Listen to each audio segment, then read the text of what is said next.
महापुराण के अंतर्गत है। सुबह पूजा की थाली लगाई है। 5 व्रतों का विधान है, छठा व्रत का विधान नहीं है। कितने व्रत? 5। सुबह पूजन की थाली लगाई है। पूजा की थाली, अभिषेक का सामान सब लेकर आप मंदिर में जाइए। शिव मंदिर में जाकर बाबा का जल अभिषेक पूजन करिए जिस हिसाब से आप करते आए हो। पूजन की थाली में सामान उतना रखना जो शाम को भी आपके साथ चला जाए, अलग से नहीं रखना पड़े। अलग से केवल शाम को दिए रखो, जल रख लो थोड़ा सा, और बाकी का जो मिष्ठान आप तैयार करोगे बस वो, बाकी का चंदन नबीर गुलाल ये सब सुबह की थाली का रखिए, थोड़ा फल जो भी रखो। सुबह पूजन करो, बाबा का निवेदन करो, घर आ जाओ, थाली को ढक कर रख दीजिए। शाम को जब जाओ कोई प्रसाद उतना ही बनाओ जितना भगवान के लिए बना रही हो। ये नहीं कि खीर ज्यादा बना ली तो आधी हम यहां ले जाएं और आधी घर के लिए छोड़ दें, नहीं, उतना ही बनाओ जितना भगवान के लिए जाएगा, जिसमें से 3 हिस्से होंगे। एक पात्र में भरकर ले जाओ, दोने ले जाओ, कटोरी ले जाओ, प्लेट ले जाओ, जो तुम्हारी मर्जी पड़े, कागज ले जाओ, जो तुम्हारा मन पड़े वो ले जाओ। 6 दिए लेकर जाओ, बाबा के मंदिर में जाकर पूजन अर्चना करो। शाम को अभिषेक नहीं करना है, केवल छींटा देना है। थोड़ा सा जल जो बचा हुआ है उसमें से थोड़ा थोड़ा छींटा देकर, जल का थोड़ा सा छींटा देकर पूजन आदि कर कर, जैसी पूजन सुबह करी वैसे ही भाव से पूजन करो। 5 दिए थाली में से नीचे रख दो, छठवा दिया भी नीचे उतार दो थाली में से। 5 दिए लगाना जब प्रसाद के 3 हिस्से पूरे कर दो, प्रसाद के 3 हिस्से रख दो नीचे, फिर दिए लगा दो 5। एक दिया उठाकर जिसको जलाया नहीं है वापिस अपनी थाली में रख दो। 5 दिए प्रज्वलित कर कर बाबा को निवेदन कर दो, बाबा आज मेरा पहला पशुपति व्रत है, इसको स्वीकार करना। दिल से बाबा इस कार्य के लिए मैंने करा है, इसको स्वीकार कर लेना। बहुत सुना बाबा पशुपति व्रत में कर रही हूं, मैं भी पूर्व में ना जाने कितनी योनियां ली होंगी, कौन सा मैंने बेकार कर्म करा होगा जो आज मुझे दुख भोगना पड़ रहा है। इस दुख को आप मिटा सकते हो क्योंकि आपका नाम पशुपति नाथ है। आप इसको मिटाइए, विनय करो, बाबा से विनती करो। एक दिया, एक प्रसाद का हिस्सा थाली में लेकर आ जाओ, बाबा को निवेदन कर कर, बाकी का वहां छोड़कर एक दिया, एक प्रसाद का हिस्सा लेकर आ जाए। एक दिया, एक प्रसाद का हिस्सा लाए, घर के अंदर प्रवेश करते समय सीधे हाथ की ओर बैठकर अपने घर की ओर मुख कर कर सीधे हाथ की ओर उस दिए को घर के बाहर प्रज्वलित कर दो। भगवान से विनती करो, भोलेनाथ आप मेरे घर में प्रवेश कर कर मेरा कार्य सिद्ध करें।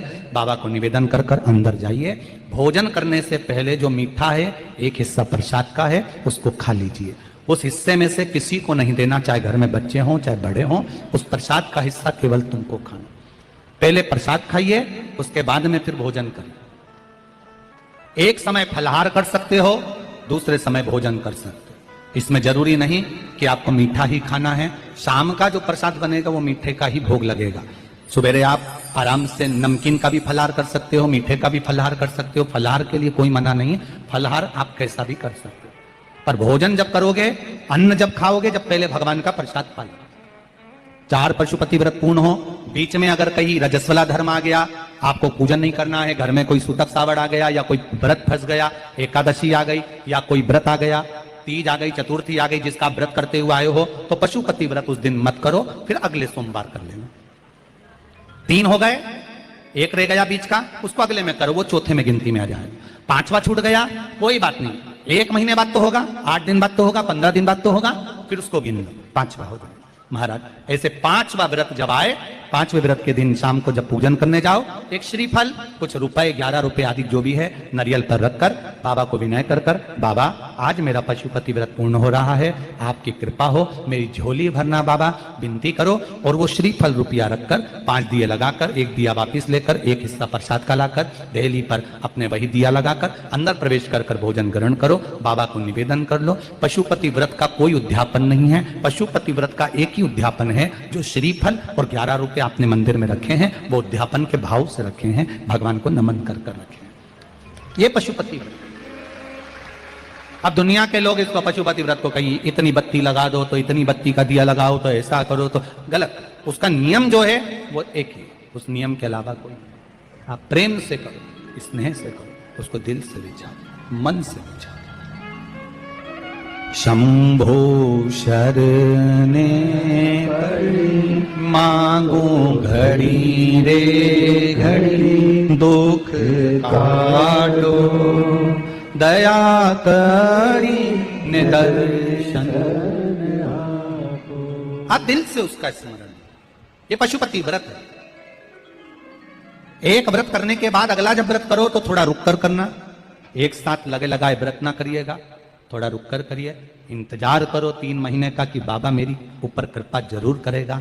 दिल से करा है तो वो दिल से देगा, झोली भर कर देगा, ये निश्चित है, उसका व्रत फल देता है। करना जरूरी नहीं है कि व्रत माताएं करेंगी, पुरुष कर सकता है, बच्चे कर सकते हैं, बूढ़े कर सकते हैं, बड़े कर सकते हैं, बेटा बेटी कर सकते हैं, नवयुवक बच्चे कर सकते हैं, पर दिल से करो उस पशुपति व्रत। कोई आपका दूसरा व्रत फंस गया है तो पशुपति व्रत को छोड़ दो। उस दिन आपका जो व्रत है, एकादशी हो, चतुर्थी हो, तीज हो, छठ हो, उसको कर लो। नवरात्रे फंस गए, नवरात्रे कर लो, उसके बाद कर लेना पशुपति। जितने व्रत रह जाए उस व्रत को बाद में। महाराज शिव कृपा, व्रत एक ही मंदिर में करना, जिस मंदिर में पहला व्रत करा है उसी मंदिर में 5 व्रत करना। ये नहीं कि हम मायके में 2 व्रत करके आ गए और तीसरा व्रत हमने ससुराल में कर लिया। नहीं, 2 व्रत करके मायके से आ गई हो तो 3 व्रत भी मायके जाके ही करना। अगली बार ऐसे जाना कि सोमवार बीच में फंस जाए और तुम 1 व्रत करके आ जाओ। मायके में अगर व्रत कर रही हो तो अपनी पूजन का सामान अपने ही रुपए का होना चाहिए, मायके के पैसे का नहीं चाहिए। कुंवारी होती और तुम मायके के सामान से पूजन करती, अगर कुंवारी होती तो तुम्हारा वो पूजन लगता, पर विवाह होने के बाद, गोत्र बदलने के बाद आप अपना पूजन का धन अपना खर्च करें। हम तो यहां तक कहते हैं मंदिर में भी अगर लोटा भरा हुआ रखा है, मंदिर में बाल्टी भरी रखी है, आप पहले अपना कुछ रुपया दान पेटी में डालकर फिर आप उस लोटे का प्रयोग करें।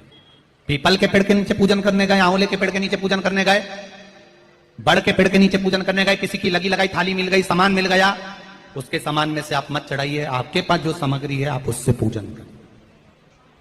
अपने पड़ोसी से 1 रुपया भी मांगकर भगवान को मत दीजिए। जिस भगवान को देते हो उस भगवान को बुरा लगता है कि मेरे सामने खड़ी होकर हाथ पड़ोसी के आगे फैला रही है, तुम मुझसे मांग, मैं तुझे झोली भर कर दूं।